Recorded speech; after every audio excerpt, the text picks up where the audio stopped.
إياك نعبد وإياك نستعين اهدنا الصراط المستقيم صراط الذين أنعمت عليهم غير المغضوب عليهم ولا الضالين آمين رب اشرح لي صدري ويسر لي أمري واحلل عقدة من لساني يفقهوا قولي اللهم ربنا ألهمنا رشدنا وأعذنا من شرور أنفسنا اللهم أرنا الحق حقا وارزقنا اتباعه وأرنا الباطل باطلا وارزقنا اجتنابه آمین یا رب العالمین۔ پچھلے جمعے میں ہم نے آیت بسم اللہ پر گفتگو کی تھی اور صرف اس تمہید کے ساتھ کہ یہ آیہ مبارکہ قرآن مجید کی سورتوں کے درمیان تو صرف ایک دفعہ آئی ہے، وہ سورہ نمل میں ہے۔ حضرت سلیمان نے جو خط لکھا تھا ملکہ سبا کو، اس کا آغاز اس سے ہوا تھا اِنَّهُ مِن سُلَيْمَانَ وَإِنَّهُ بِسْمِ اللَّهِ الرَّحْمَنِ الرَّحِيمِ۔ باقی جو قرآن مجید کی 113 سورتوں کے شروع میں یا ان سے پہلے جو آیت درج ہے اس کے بارے میں اختلاف ہے کہ آیا یہ ان سورتوں کا حصہ ہے یا نہیں ہے۔ اکثر کی رائے یہ ہے کہ سورتوں کا حصہ نہیں ہے، بلکہ علامت کے طور پر کہ ایک سورت ختم ہو گئی دوسری شروع ہو رہی ہے، اور اسی لیے ان کا شمار بھی نہیں کیا جاتا۔ بعض اوقات بعض لوگوں کی رائے یہ ہے کہ ان کا شمار کیا جائے گا، جب آپ پورے قرآن کی آیات کا شمار کریں گے تو یہ 113 آیات بھی شمار ہوں گی، اور ایک رائے ہے کہ نہیں، انہیں نہیں گنا جائے گا۔ باقی اس میں اصل چیز اللہ کے 3 اسماء مبارکہ، اللہ، الرحمن، الرحیم، ان پر گفتگو ہو چکی ہے۔ اب ہم اللہ کے نام سے سورہ فاتحہ پر گفتگو اپنی شروع کر رہے ہیں۔ یہ بات سامنے آ چکی ہے کہ یہ 5ویں وحی ہے جو حضور پر ہوئی، اور پہلی مکمل صورت ہے جو آپ پر نازل ہوئی۔ اس سے پہلے متفرق آیات نازل ہوئی۔ سورہ علق کے شروع میں 5 آیتیں، سورہ قلم اس کے شروع میں 7 آیتیں، سورہ مزمل کے شروع میں 10 آیتیں، اور سورہ مدثر کے شروع میں 7 آیتیں، پھر یہ 7 آیتیں سورہ فاتحہ کی۔ اس سورہ مبارکہ کے بارے میں یہ سب کو معلوم ہے کہ یہ ہمارے نماز کا جزو لازم ہے، بلکہ نماز نام ہی اس کا ہے، گویا کہ اصل نماز یہی ہے۔ اس لیے کہ ایک حدیث میں جس میں، اور حدیث قدسی ہے، حضرت ابو ہریرہ رضی اللہ تعالیٰ عنہ راوی ہے، مسلم شریف کے اندر روایت موجود ہے، اللہ تعالیٰ نے خود اس سورہ مبارکہ کا تجزیہ کرتے ہوئے فرمایا ہے، قسمت الصلاۃ بینی و بین عبدی نصفین، میں نے نماز کو اپنے اور اپنے بندے کے درمیان آدھا آدھا تقسیم کر لیا۔ اور پھر شرح کی حضور نے صلی اللہ علیہ وسلم کہ 3.5 آیتوں میں اللہ کی حمد و ثنا ہے اور اللہ کی بندگی کا اقرار ہے، یہ تو اللہ کا حصہ ہو گیا۔ باقی 3.5 آیتوں میں اللہ سے استدعا ہے، دعا ہے، یہ گویا بندے کا حصہ ہوا۔ تو اس حوالے سے یہ چیز تو بالکل طے ہے کہ یہ 7 آیتوں پر مشتمل ہے۔ البتہ جو لوگ آیت بسم اللہ کو بھی شمار کرتے ہیں پھر یا تو وہ 8 بن جائیں گی، لیکن ساتھ رکھنے کے لیے پھر وہ آخری 2 آیتوں کو ایک کرتے ہیں، صراط الذین انعمت علیہم غیر المغضوب علیہم ولا الضالین، اس کو ایک آیت مانتے ہیں۔ اسی لیے آپ نے دیکھا ہوگا قرآن مجید میں وہاں پھر وہ آیت کا گول نشان نہیں ہے بلکہ وہ 5 کا حصہ لکھا ہوا ہے، یعنی گویا کہ یہاں کچھ اختلاف ہے۔ آج ہمیں اس کی پہلی آیت کے بارے میں بات کرنی ہے۔ الحمدللہ رب العالمین۔ سب سے پہلے ہمیں سمجھنا حمد کسے کہتے ہیں۔ حمد کا ترجمہ عام طور پر کیا جاتا ہے تعریف، کل تعریف ہے اللہ کے لیے، یا تمام تعریف اللہ کے لیے۔ لیکن یہ ترجمہ اس اعتبار سے غلط ہے کہ تعریف کا لفظ بھی عربی کا ہے اور اس کے خاص معنی ہے۔ تعریف کے معنی ہوتا ہے کسی چیز کی پہچان کروانا، معرفت کروانا۔ ہم کسی سے کہتے ہیں آپ کی تعریف کیا ہے، کیا مطلب ہے؟ آپ اپنا نام بتائیے، یہ نام آپ کی پہچان ہے۔ آپ کی تعریف کیا ہے، اس کا مطلب یہ نہیں ہوتا کہ آپ اپنی حمد بیان کریں، اپنی ثنا بیان کریں، اپنے فضائل بیان کریں، اپنے اعلیٰ مقامات بیان کریں، بلکہ تعریف کا مطلب ہے پہچان کروانا، پہچان کرنا بھی نہیں۔ پہچان کرنے کے لیے تعارف کا لفظ آئے گا، تفاعل۔ جیسے تعلیم کے معنی کسی کو علم دینا اور تعلم کے معنی خود علم حاصل کرنا۔ تو تعریف اصل میں مناسب ترجمہ نہیں ہے، لیکن کیا کریں، اور اردو میں مستعمل یہی ہو گیا۔ دوسرا لفظ اس کے لیے جو بہت صحیح ہے وہ ثنا ہے، کل ثنا اللہ کے لیے۔ ثنا کے معنی کیا ہے؟ یہ تثنیہ آپ کہتے ہیں، 2۔ ثنا کے معنی لپیٹنے کے لیے، کسی میں جو ہم نے خوبی دیکھی وہی ہم نے اس کے سامنے بیان کی، گویا کہ اس کی خوبی کو اس کی طرف لوٹا رہے ہیں، یہ ثنا ہے۔ کل ثنا اللہ کے لیے ہے، تو جو بھی خوبیاں ہیں جس کی کہ اس اعتبار سے اس کی طرف اس کو لوٹایا جائے تو یہ ثنا ہو جائے۔ اب تیسری بات سمجھیے، تعریف اور ثنا بھی اس کا اصل مفہوم نہیں ہے، اس کا بنیادی مفہوم شکر ہے۔ کل شکر اللہ کے لیے۔ آپ دیکھیں گے کہ حضور سے بھی اور قرآن میں بھی جو مقام شکر کا آتا ہے وہاں پر لفظ حمد آتا ہے۔ آپ کو بھوک لگی ہوئی تھی، نہ قحط بھی تھی، کھانا کھایا، توانائی ایک جسم میں محسوس ہوئی، آپ نے کیا دعا پڑھی؟ الحمدللہ الذی اطعمنی وسقانی وجعلنی من المسلمین۔ اب یہ مقام شکر ہے۔ اسی طریقے سے آپ کو اگر اجابت ہو جائے صبح ٹھیک تو طبیعت جو ہے ہلکی ہو جاتی ہے، قبض ہو تو طبیعت بھاری رہتی ہے۔ لہذا اجابت سے فارغ ہو کر کیا دعا ہے؟ الحمدللہ الذی اذھب عنی الاذی وعافانی۔ اس اللہ کا شکر ہے جس نے مجھ سے اذیت بخش ہے کو دور کر دیا، اذیت، اور مجھے عافیت بخشی۔ یہ آپ نے حکما کا قول سنا ہوگا کہ قبض جو ہے وہ 100 امراض کی بنیاد بن جاتا ہے۔ تو گویا کہ یہ جو فضلات ہیں ہمارے جسم سے ان کا نکل جانا، یہ ہمارے لیے ایک بڑی رحمت ہے، اس پر اللہ کا شکر ادا کیا جائے۔ تو جہاں کہیں بھی مقام آئے گا کہ شکر کا لفظ آئے، اب آپ کی آنکھ کھلی صبح، رات بھر کی کیفیت نیند کی جو تھی، آپ کا شعور آپ کے پاس نہیں تھا، اور ایک حدیث سے معلوم ہوتا ہے، قرآن مجید کی آیت سے بھی، کہ روح جو ہے وہ اللہ تعالیٰ نیند میں سلب کر لیتا ہے۔ جان رہتی ہے لیکن روح نکال لیتا ہے۔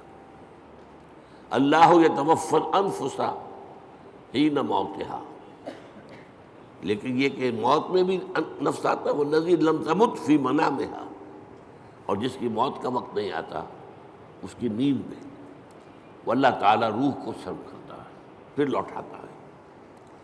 تو اب اس کو گویا کہ حدیث میں کہا گیا کہ یوں سمجھیے کہ نصف موت تو ہو گئی نا، اور ہم کہیں گے کہ نیند جو ہے موت کی بہن ہے، اس کی دعا کیا سکھائی حضور نے؟ الحمدللہ الذی احیانی بعدما اماتنی والیہ النشور۔ اس اللہ کا شکر ہے جس نے مجھے از سر نو زندگی دی، اس کے بعد کہ مجھ پر موت طاری کر دی تھی۔ موت کی بہن تو مجھ پر طاری ہو گئی تھی، نیم مردہ تو میں ہو چکا تھا کہ میرا شعور جو ہے وہ نہیں تھا میرے ساتھ۔ وہاں بھی لفظ حمد ہے، الحمدللہ الذی احیانی بعدما اماتنی والیہ النشور۔ آپ سوچ رہے ہوں گے کہ ہمارے معمولات میں بدقسمتی سے یہ چیزیں شامل نہیں رہی۔ یہ ذکر کی بہت عمدہ شکل ہے، جسے کہتے ہیں کہ حضور نے قرآن میں آیا الذین یذکرون اللہ قیاما وقعودا وعلی جنوبہم، وہ لوگ جو اللہ کو یاد کرتے ہیں کھڑے ہوئے، بیٹھے ہوئے، لیٹے ہوئے، ہر حال میں۔ تو کیا مطلب کوئی اور کام نہیں کرتے؟ نہیں، کام کے ساتھ دعا ہے۔ آپ کی آنکھ کھلی، الحمدللہ الذی احیانی بعدما اماتنی والیہ النشور۔ کھانا کھایا، الحمدللہ الذی اطعمنی وسقانی وجعلنی من المسلمین۔ اجابت ہوئی، الحمدللہ الذی اذھب عنی الاذی وعافانی۔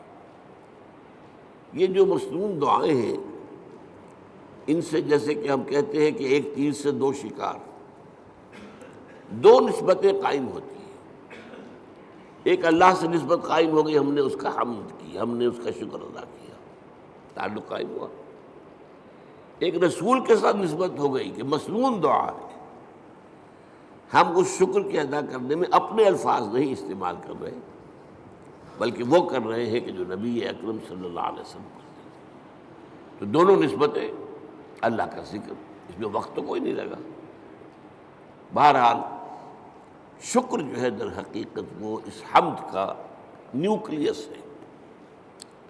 البتہ شکر، اور عام معنی میں اب لفظ استعمال کر رہا ہوں میں تعریف، اس میں جو ایک باریک سا فرق ہے وہ کیا ہے؟ شکر کیا جاتا ہے اس چیز پر جس کا آپ کو فائدہ ہوا ہو، جس سے آپ کو کچھ حاصل ہوا ہو، جس سے آپ کی کوئی ضرورت پوری ہوئی ہو، جس سے آپ کی کوئی تکلیف رفع ہوئی ہو، جس سے آپ کی کوئی حاجت پوری ہوئی ہو، شکر اس پر ہو۔ اور تعریف کوئی حسن ہے، کمال ہے، خوبی ہے، چاہے آپ کو تو کوئی فائدہ نہیں ہوا، پھول کیا خوبصورت پھول ہے، تعریف کی ہے آپ نے، لیکن یہ کہ آپ کو اس سے کوئی مادی فائدہ تو نہیں ہوا۔ ہر شے، جس شے میں بھی کوئی جمال ہے، کوئی کمال ہے، اس کی تعریف کی جائے، خواہ آپ کو اس سے کوئی فائدہ نہ پہنچا ہو، یہ تعریف ہے۔ البتہ یہ جو باریک سا فرق میں نے بیان کیا ہے، اس کو بھی نوٹ کر لیجئے کہ یہ بھی ہمارے شعور کے محدود ہونے کی وجہ سے ہے، ورنہ اس سے بھی ہمیں فائدہ ہوتا ہے۔ ایک خوبصورت پھول دیکھ کر اس کی خوبصورتی، اس کی خوشبو، اس سے آپ کی روح کو ایک باریدگی حاصل ہوتی ہے۔ اسی لیے میں نے لفظ استعمال کیا، مادی فائدہ نہیں ہوتا، آپ کی روح کو ایک باریدگی، آپ کی طبیعت میں ایک انشراح، آپ کی طبیعت میں ایک کیفیت پیدا ہوتی ہے۔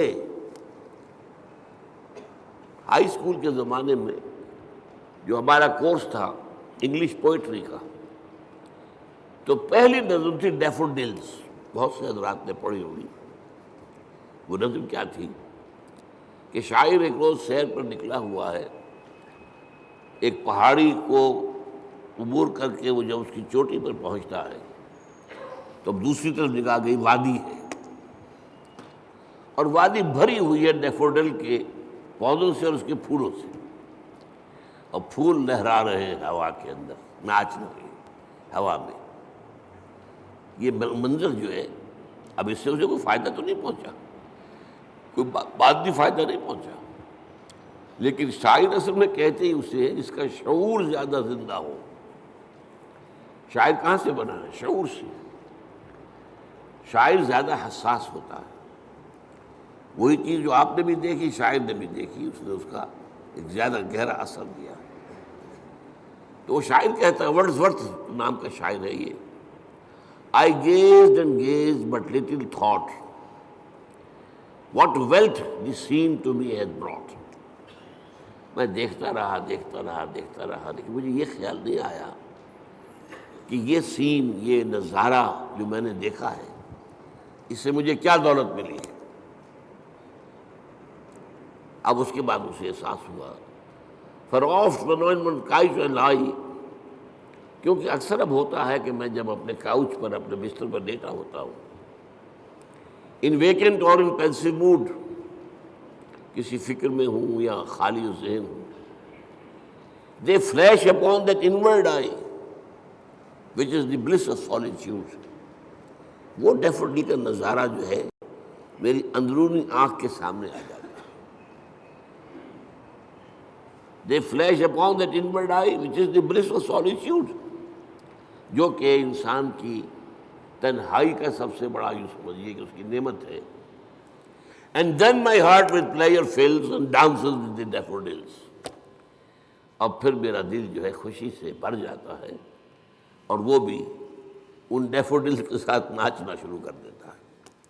تو یہ اندرونی چیز انسان کو ملتی ہے، اور یقیناً لیکن یہ کہ عام آدمیوں کو اس کا احساس نہیں ہوتا۔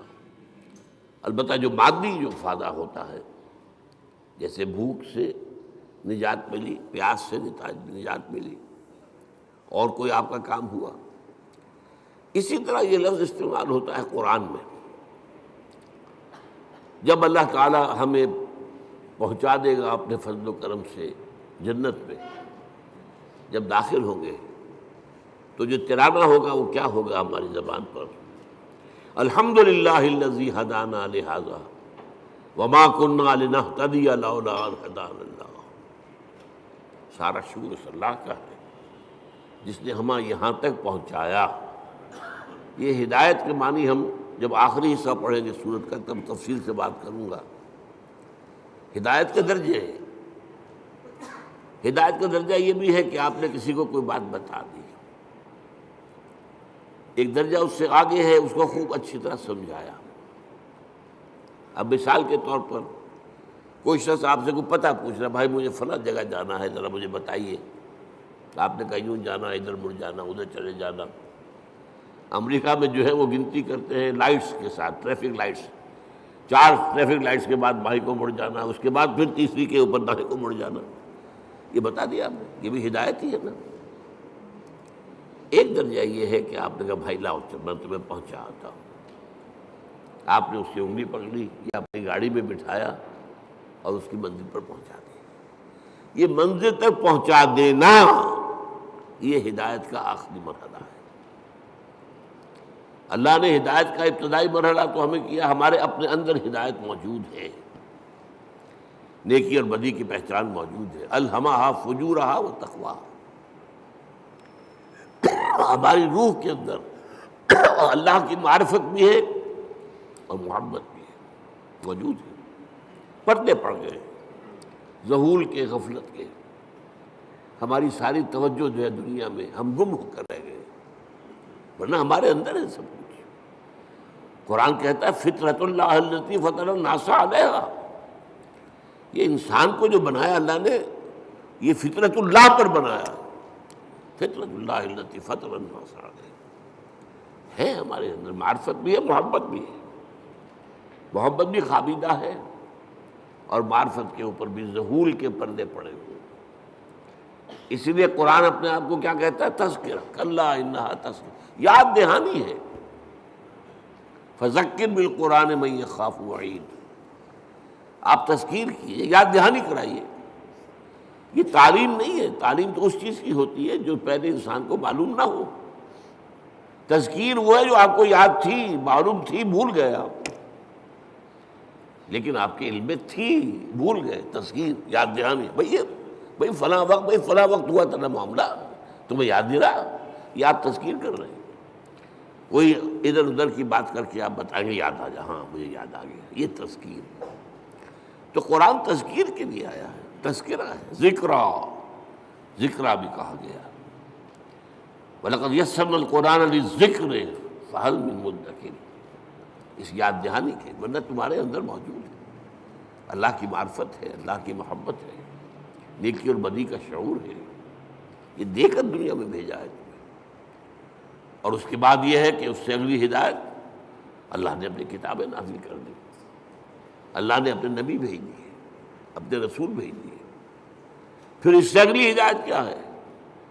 تم ارادہ کرو خیر کا، اللہ توفیق دے گا اور انگلی پکڑ کر تمہیں پہنچائے گا۔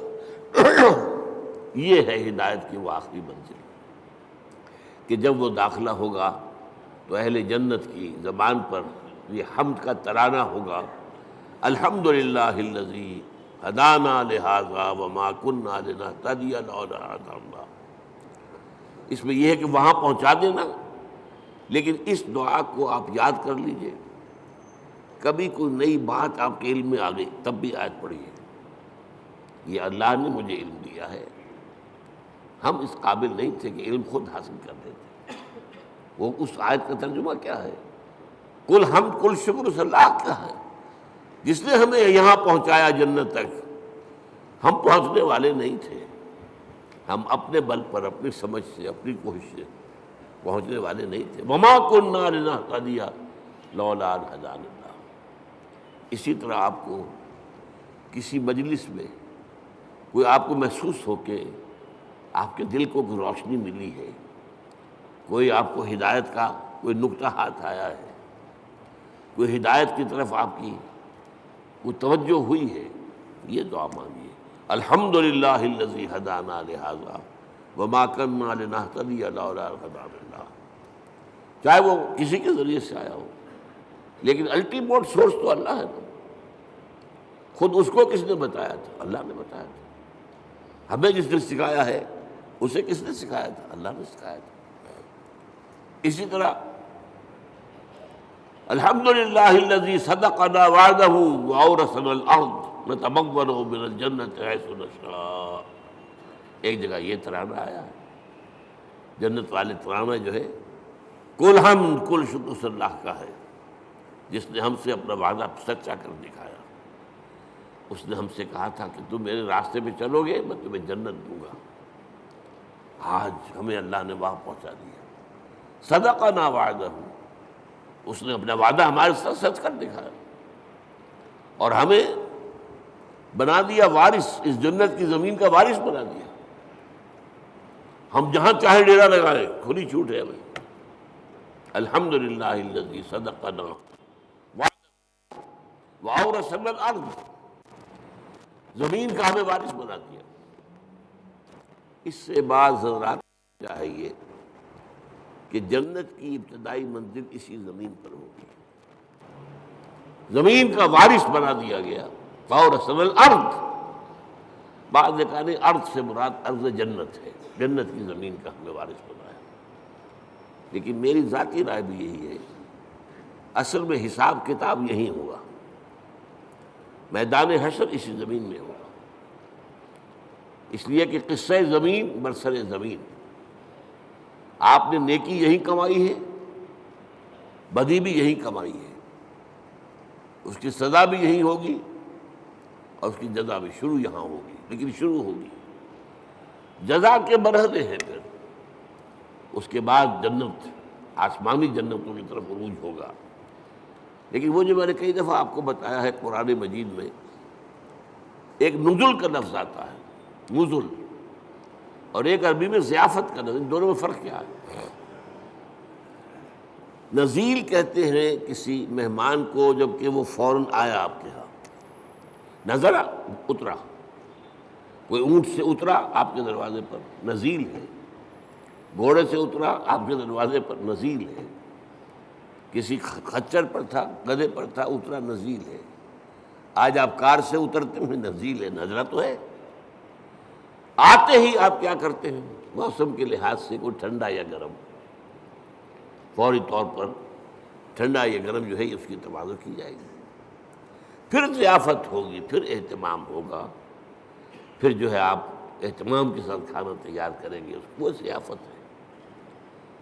یہ جو قرآن مجید میں یہ نقطہ جو ہے بعض لوگوں کو بہت پریشان کرتا ہے، ذرا لطیف مزاج رکھنے والے لوگوں کو کہ کیا جنت کے اندر اللہ تعالیٰ حوریں ہوں گی، غلمان ہوں گے، شہد ہوگا، دودھ ہوگا، پھل ہوں گے، یہ مادی چیزیں جو ہیں ان کی کیا قدر و قیمت ہے؟ کیا یہی کچھ ملنا ہے؟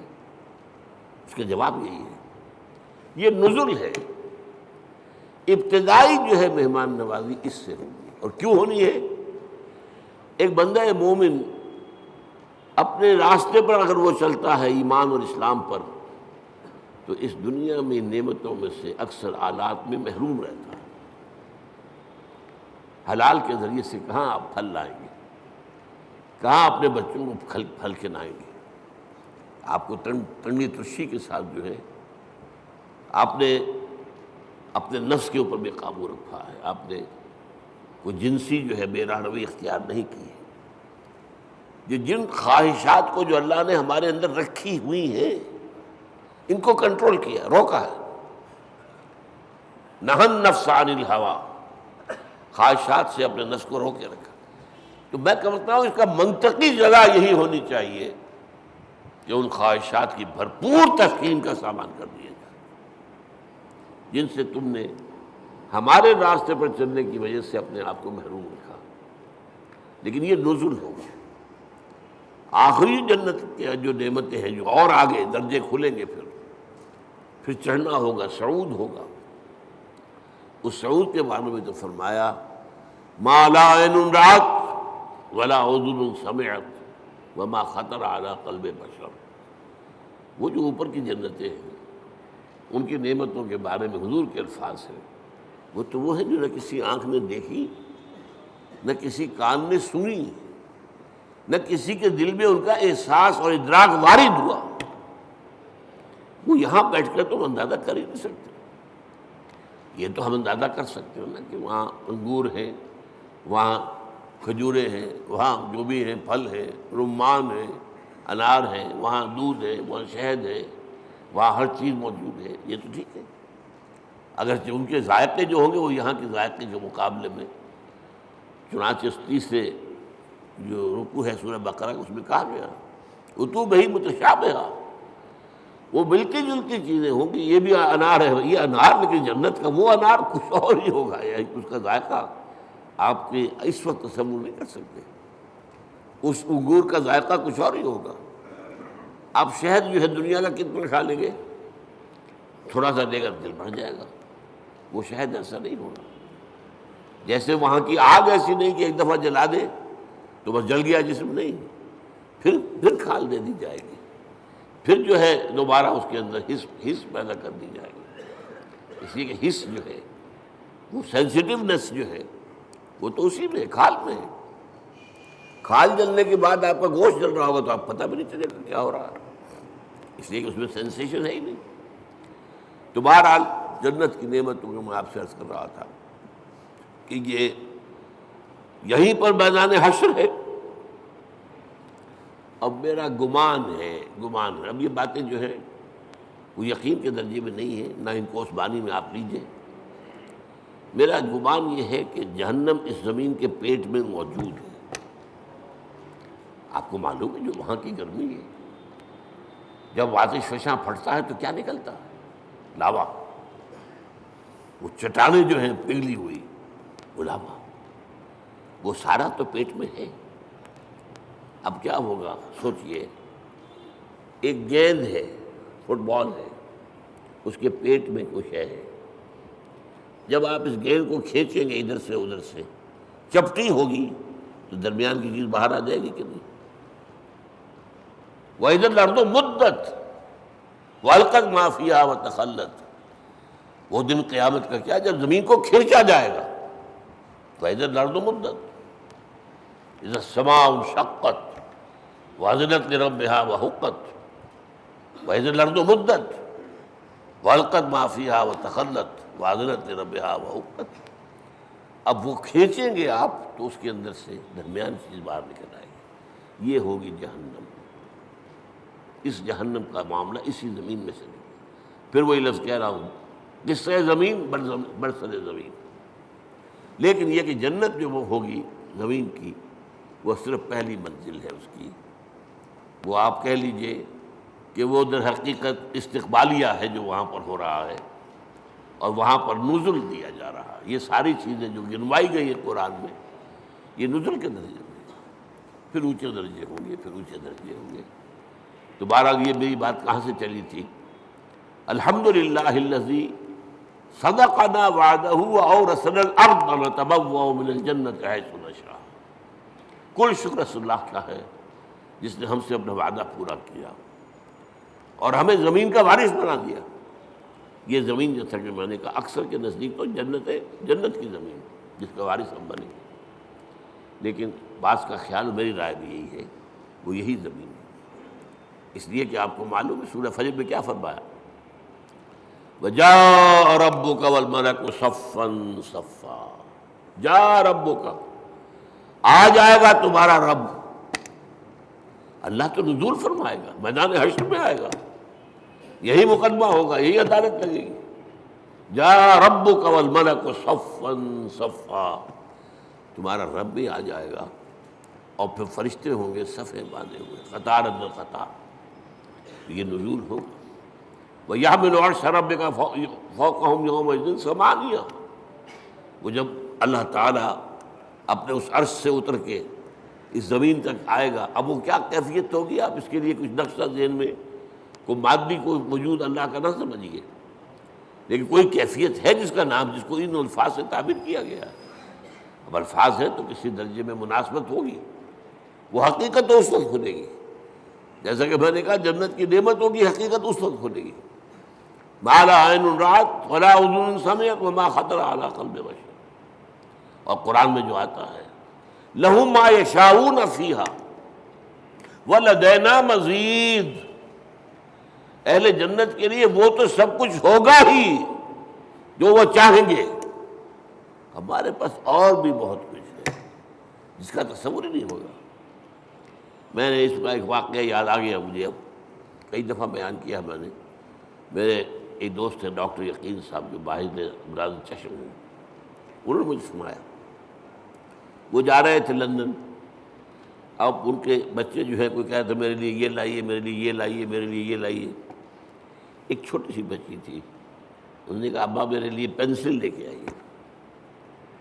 اب وہ لندن سے پینسل منگوا رہی ہے، اس کا ذہن اس سے آگے ہے ہی نہیں، وہ لڑتی ہوئی اپنے بڑے بہن بھائیوں سے، وہ اس کو چھینتی ہوگی، مجھے دو میں کچھ لکھوں یا لکیریں کھینچوں کہیں، اور وہ بڑے بہن بھائی اس کو چھینتے ہوں گے اس سے، تو اس کے لیے تو بہت بڑی نعمت تھی پینسل، تو ابا میرے لیے پینسل لے کے آئیں گے۔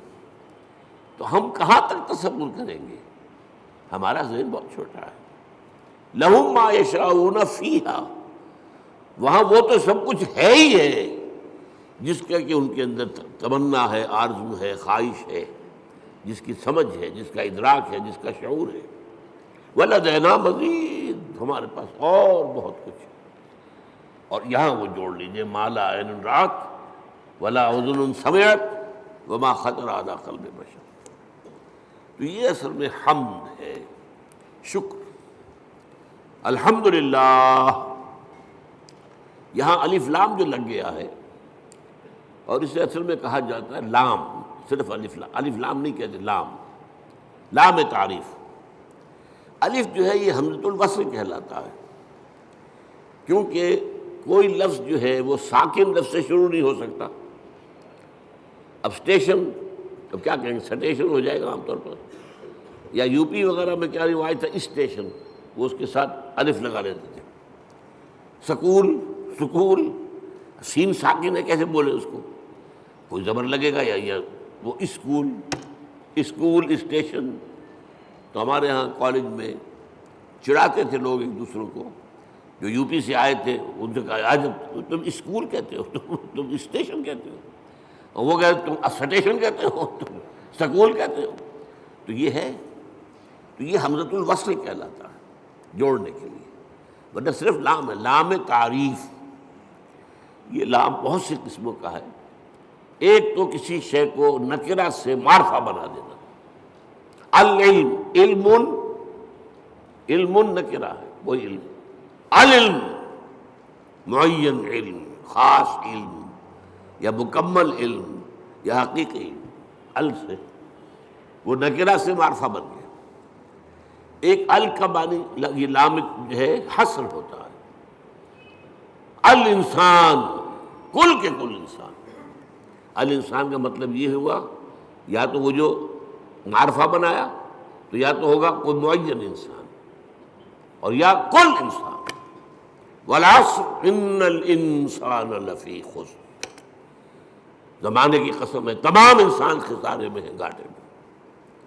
تو الف لام، لیکن لام کہنا چاہیے یہاں کل کے معنی میں. کل تعریف اللہ کے لیے، کل ثنا اس کے لیے، کل شکر اس کا. اب آپ نے سوچا اس سے کس چیز کی جڑ کٹ گئی؟ شرک کی جڑ کٹ گئی. دنیا کن چیزوں کو اللہ کے ساتھ جمع کرتی ہے جن سے انہیں کوئی فائدہ پہنچتا؟ سورج دیتا، ہاتھ جوڑ کے کھڑے ہو گئے. انہیں پتہ ہے اسی کی تمازت سے ہماری فصلیں پکتی ہیں، ہمیں معلوم ہے اسی سے ہوائیں چلتی ہیں، وہ ہوائیں بارش لے کے آتی ہیں. گویا کہ اس حیات عرضی، اس زمین پہ جو حیات ہے وہ کل کی کل صورت کی مضمون احسان ہے. لہذا ہاتھ جوڑ دیا، سجدہ کر دیا سجدے. لیکن اگر معلوم ہو کہ سورج میں کچھ نہیں ہے، جو کچھ اس میں ہے وہ اللہ کا پیدا کرتا، تو الحمدللہ کل شکر اللہ کا ہے. یہ الحمدللہ جو ہے یہ در حقیقت جڑ کاٹ دینے والا ہے شرک. کسی اور میں کوئی خوبی دیکھی، پھول خوبصورت ہے، آپ کہیں گے، عام آدمی کہے گا بڑا خوبصورت پھول ہے. بندہ مومن کیا کہے سبحان اللہ، اسے تو اللہ یاد آیا. اس پھول میں تو کچھ نہیں ہے، تو اللہ کی طرف سے اس کو عطا کرنا ہے. آپ کو تصویر دیکھتے مصور کی، اگر وہ بہت اچھی بنی کس کی تعریف کرتے؟ مصور کی تصویر کی؟ تعریف تو مصور کی ہے جس نے کہ تصویر کھینچی ہے، بنائی ہے.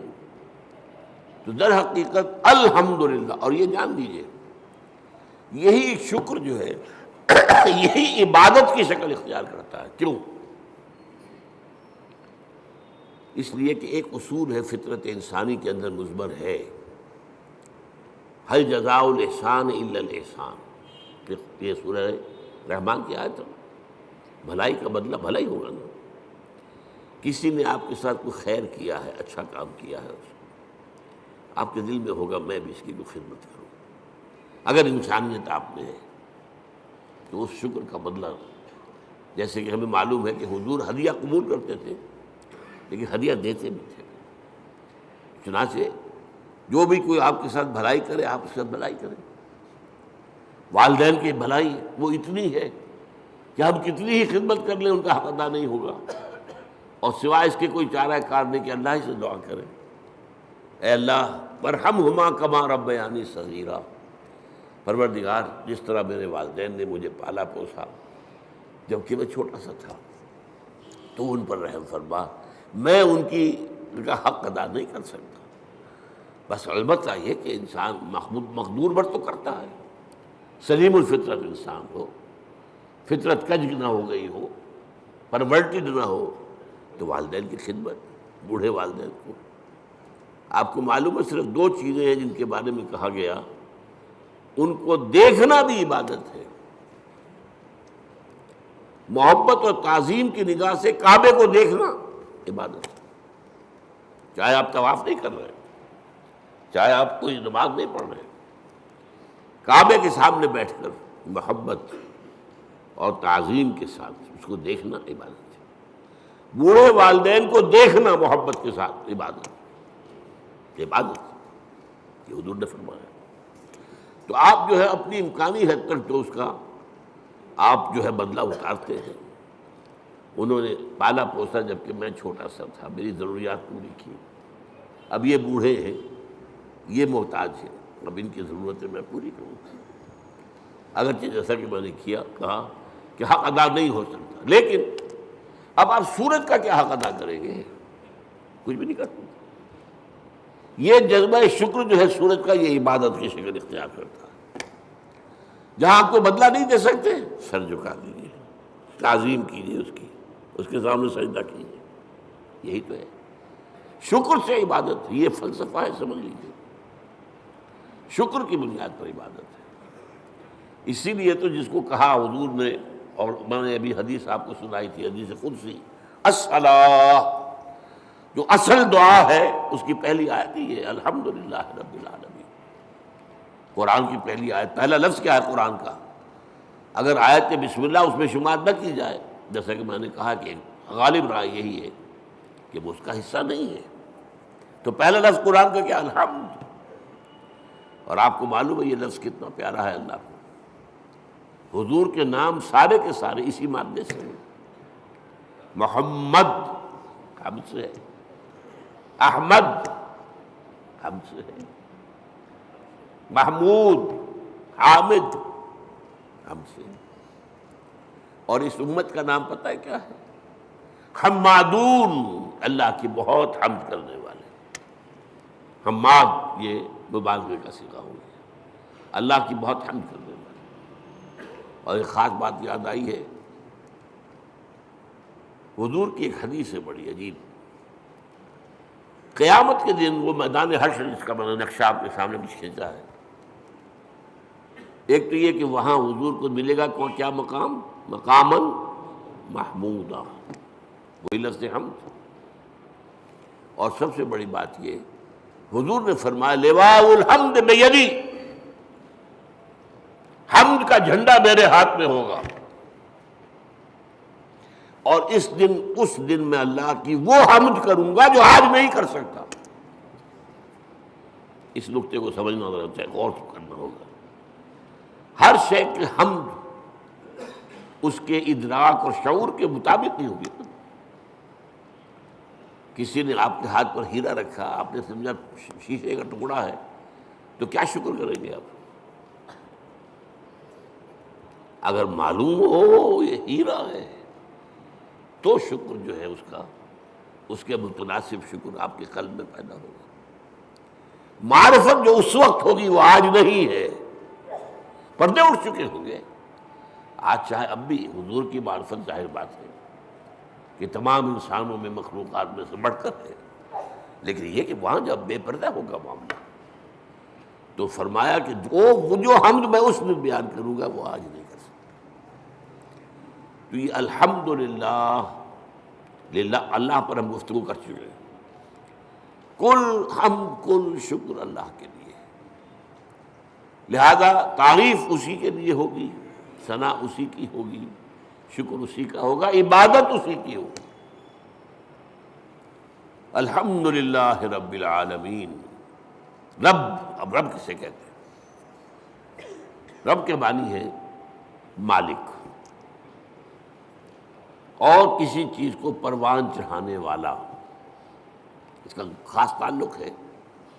جو مالک ہوگا کھیتی کا وہ اسے پروان چڑھائے گا، بڑھائے گا۔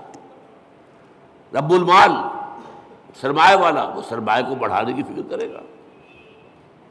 مضاربت ہو رہی ہے، ایک شخص کا سرمایہ ایک محنت کر رہا ہے، یہ رب المال کہلاتا ہے۔ رب المال، رب الدار، گھر کا مالک، تمام جہانوں کا رب۔ اب یہ تمام جہان کون سے ہیں؟ ایک عالم دنیا ہے، ایک عالم آخرہ ہے، ایک عالم برزخ ہے، ایک عالم ملکوت ہے، ایک عالم ملائکہ ہے، ایک عالم حیوانات ہے، ایک عالم انسانیت ہے۔ جتنے چاہے جوڑتے چلے جائیے، یہ سارے عالم، ان سب کا رب وہی ہے۔ یہ بھی در حقیقت اسی شرک کو کاٹنے والا، یہ کوئی بھی اس میں شریک نہیں ہے، وہ ہے تمام جہانوں کا رب، تمام جہانوں کا مالک، تمام جہانوں کا مختار مطلق، تمام جہانوں کو پروان چڑھانے والا وہی۔